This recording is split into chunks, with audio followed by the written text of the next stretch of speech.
दिनांक 19 मार्च 2024 रोजी सकाळी 9 वाजताच्या सुमारास वाशिम बायपास रोडवर रियाज कॉलनी येथील पाणी पुरवठा करणारी पाईपलाईन फुटल्यामुळे लाखो लिटर पाणी वाया गेलंय।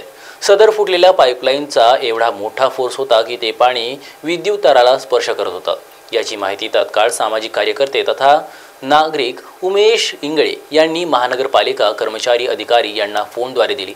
मनपा प्रशासनाने तत्काळ कर्मचाऱ्यांना पाठवून लिकेज दुरुस्ती करणे सुरू केले।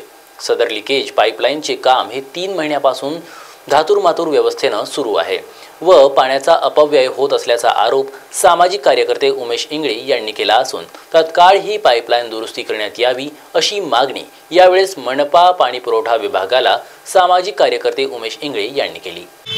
नमस्कार, मी उमेश सुरेश इंगळे, सामाजिक कार्यकर्ता।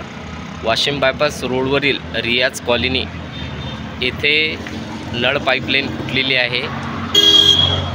ही नळ पाईपलाईन गेल्या 3-4 महिन्यापासून या नळ पाईपलाईनचं थातूरमातूर काम सुरू असून व्यवस्थित काम झालेलं नसून ह्या पाईपलाईनमुळे लाखो लिटर पाणी हे वाया जात आहे। आज तर एवढी मोठी धार होती की जवळपास 5 फूटपर्यंत इलेक्ट्रिक वायर जे आहेत खांबाचे, त्या खांबाला या पाण्याचा स्पर्श होत होता।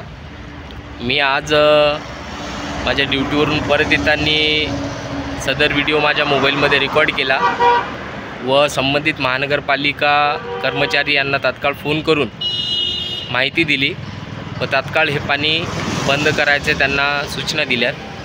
त्यामुळे त्यांनी हे तात्काळ पाणी बंद केलं, परंतु हे थातूरमातूर झालेलं काम पूर्णपणे व्यवस्थित काम करावं, जेणेकरून परत ही पाईपलाईन फुटणार नाही व पाणी वाया जाणार नाही, ही विनंती।